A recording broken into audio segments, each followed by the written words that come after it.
Maybe let's get started. You're a youth journalist. You've reported for The Globalist. Can you talk a little bit about who you are and what you're doing in Guatemala?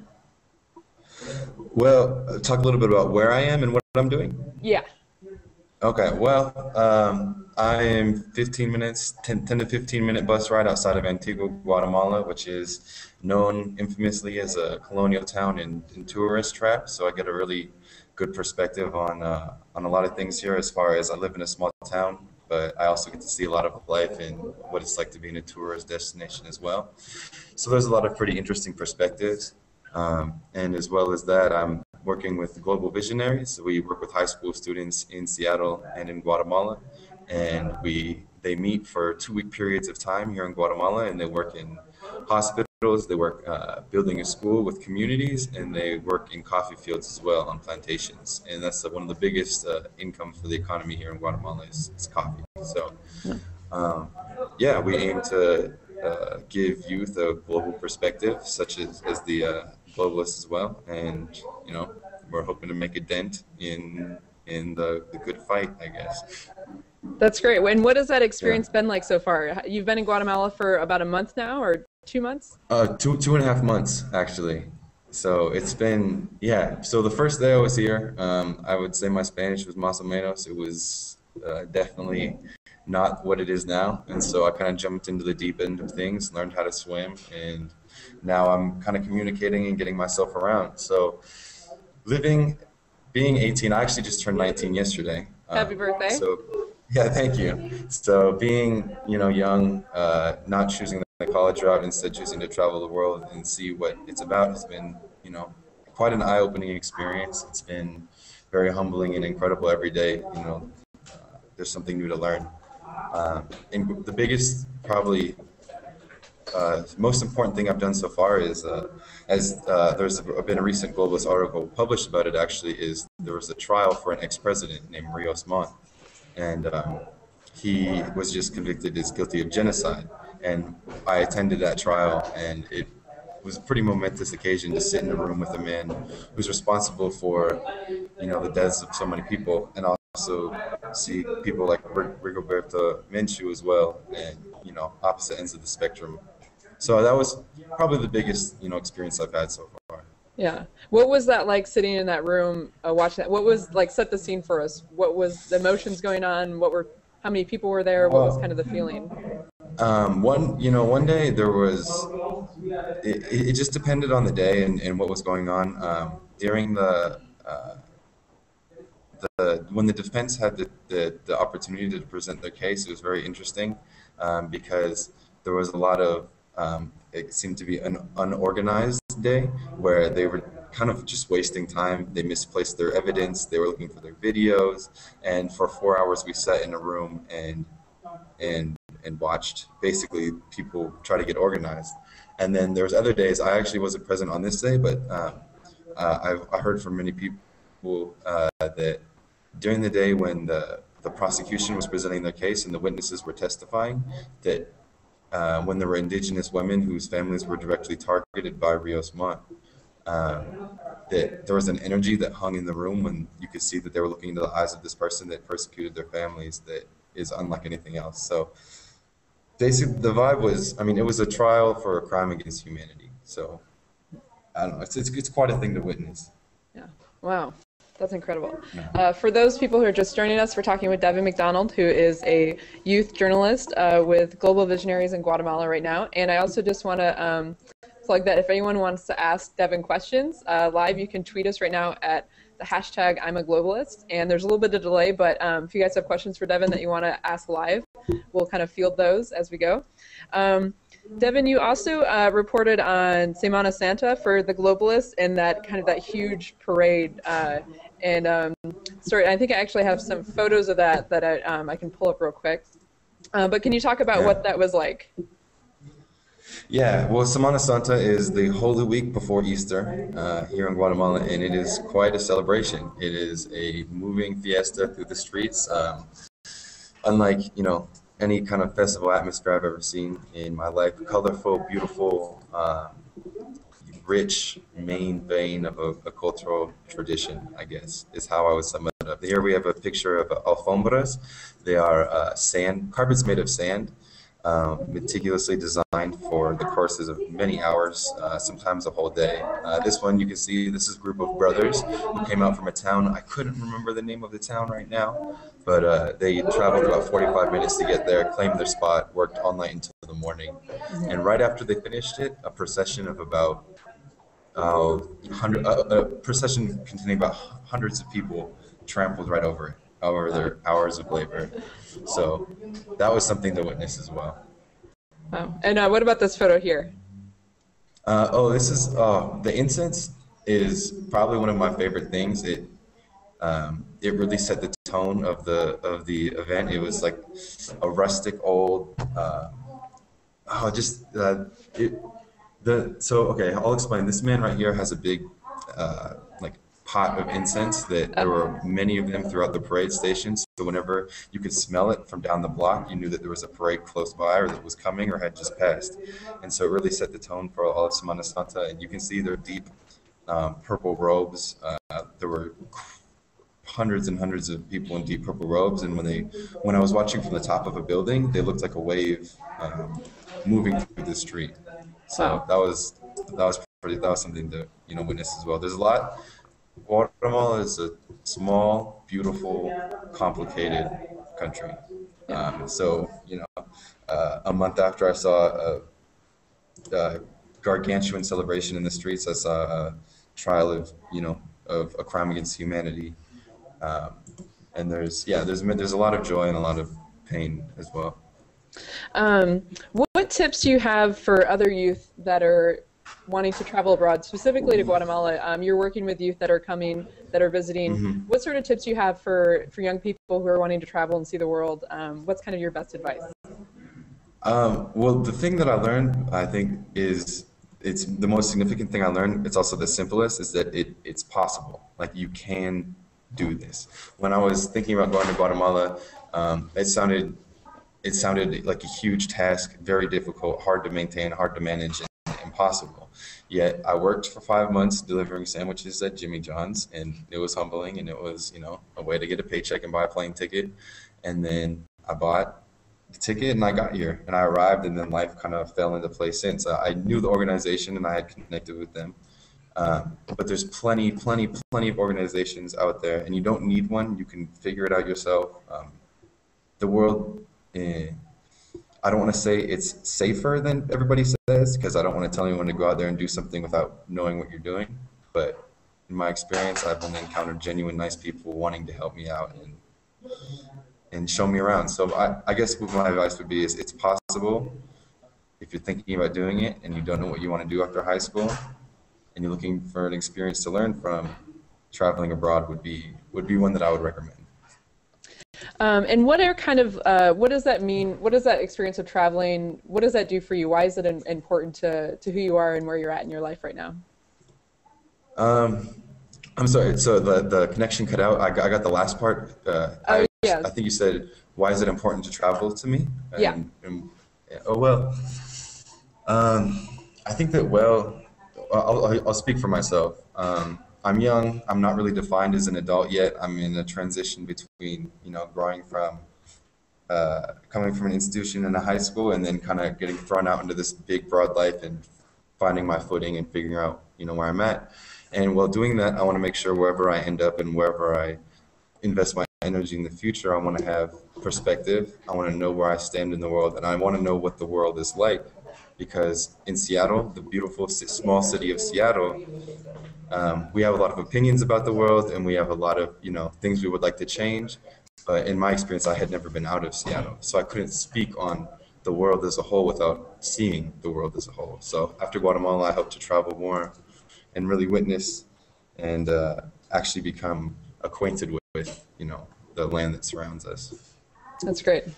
So for new people joining us, we're interviewing Devin McDonald, who's in Guatemala with Global Visionaries. And Devin, next what I'm going to do is a little bit of a surprise. I went ahead and pulled some photos of you in Guatemala, and I promise there's nothing there's too scandalous. But I kind of I'm going to show you a photo from Facebook that you posted, and I want you to explain kind of what's going on, what's going to happen. So it's a little show and tell. So let me pull up one here. I'm just kind of like so share for everyone, the story is. Yeah, so for everyone, this was not rehearsed, and I have no idea what photo. Oh, okay. So, okay, this was a wonderful experience. You can see my, sly, corny smile. This is a wonderful group of youth that I worked with from Seattle. They're just such a good group of youth. They came from all schools all around. At the beginning of this program, they were strangers, and then we put them through the program. They got to Guatemala. Here they are on a bus. We take the chicken buses everywhere we go, and we're, headed to one of the various destinations that we go to. And you can see me in my white T-shirt amongst them, trying to do the best I can to be an adult leader while still acting like a kid the whole time. Nice. How about this one here? Yeah. Uh-oh. Let's see what's next. Let's see. Does that one come through? Oh, I see it in the corner there. Oh, okay, I know it's coming. So whenever the photo hasn't come up on my screen yet, but I'll start explaining the context. So here we are with there it is. We're in a market in Antigua, Guatemala, right next to this beautiful building that was established in like 1570 something, a building that's older than the United States.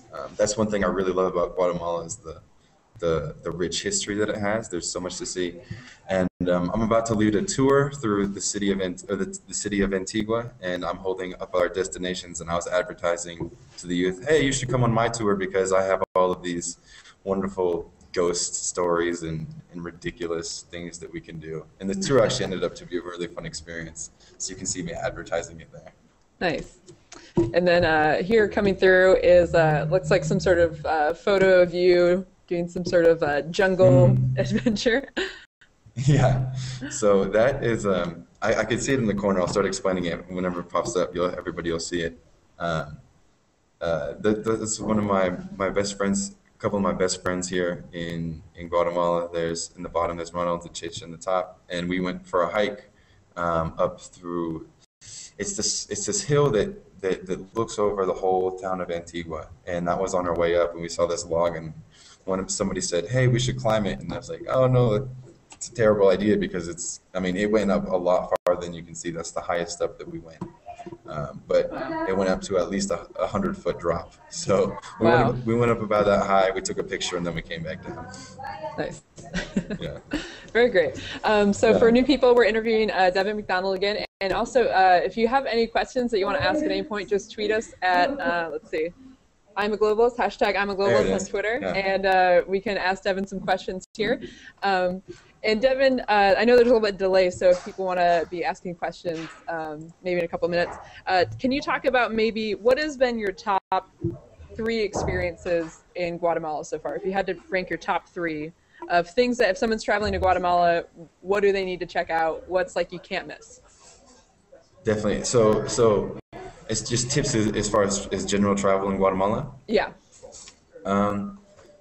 So of course there's the first thing we should talk about, I guess, and address is the safety of Guatemala.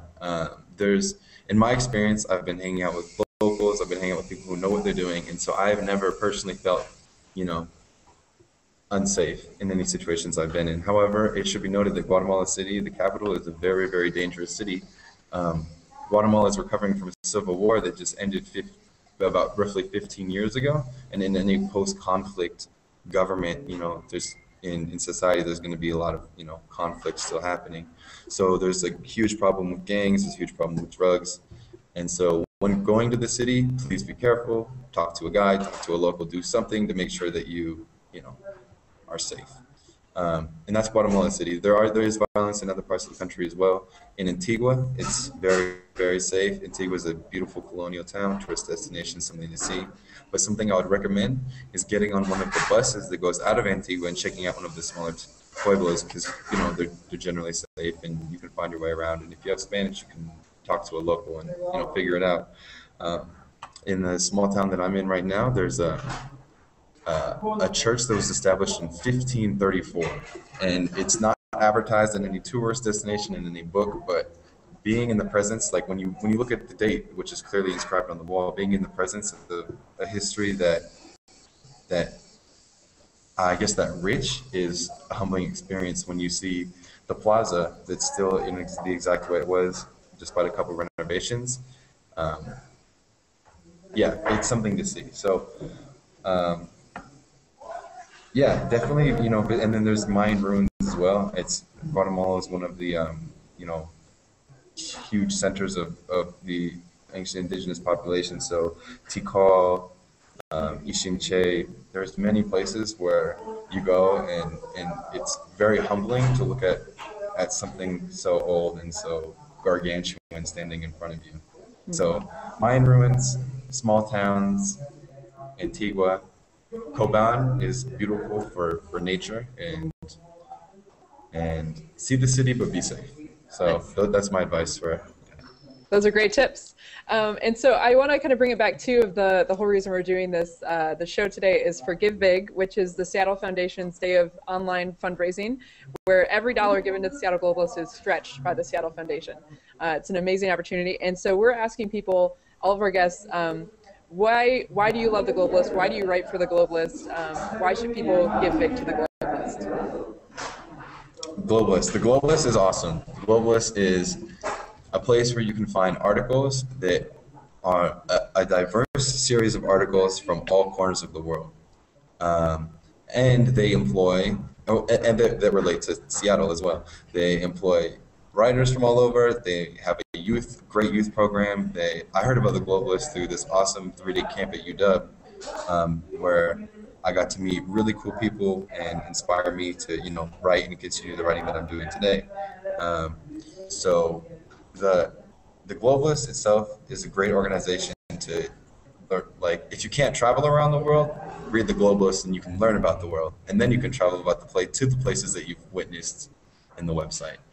And it's, a very broad series of perspectives, and it's a really cool website.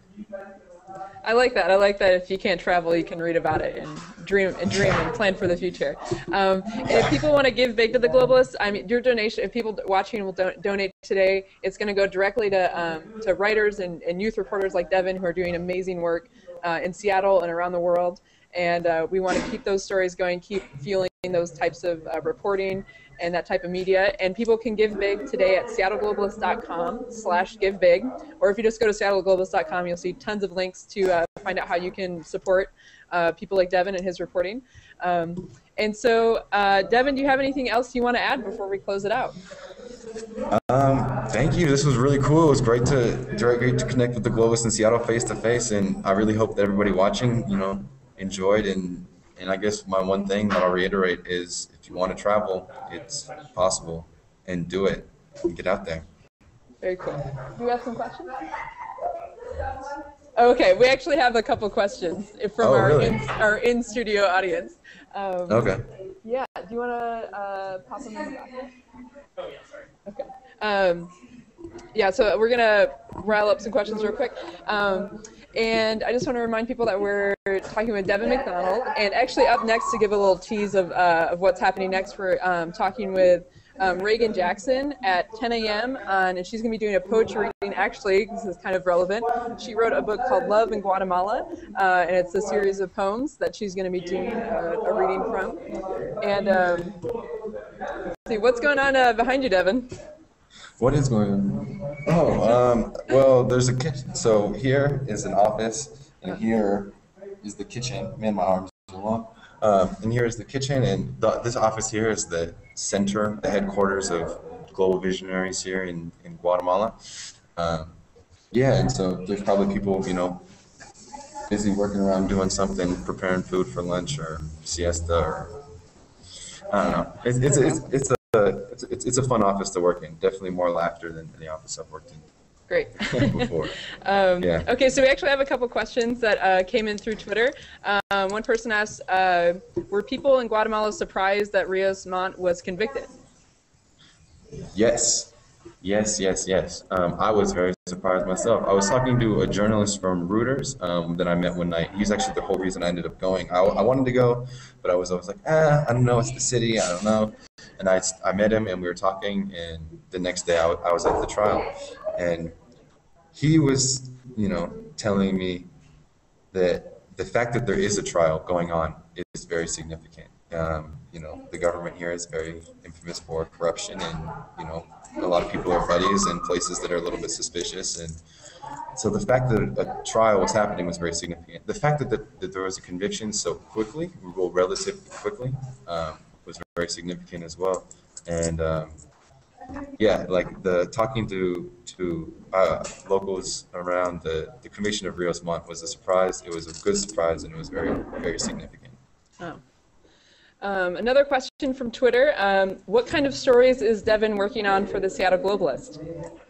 We got a couple in the mix. We have the Semana Santa, and we have, there's other ideas floating around. There's a lot of potential for connections between Seattle and Guatemala would be coffee, a huge export here, and a huge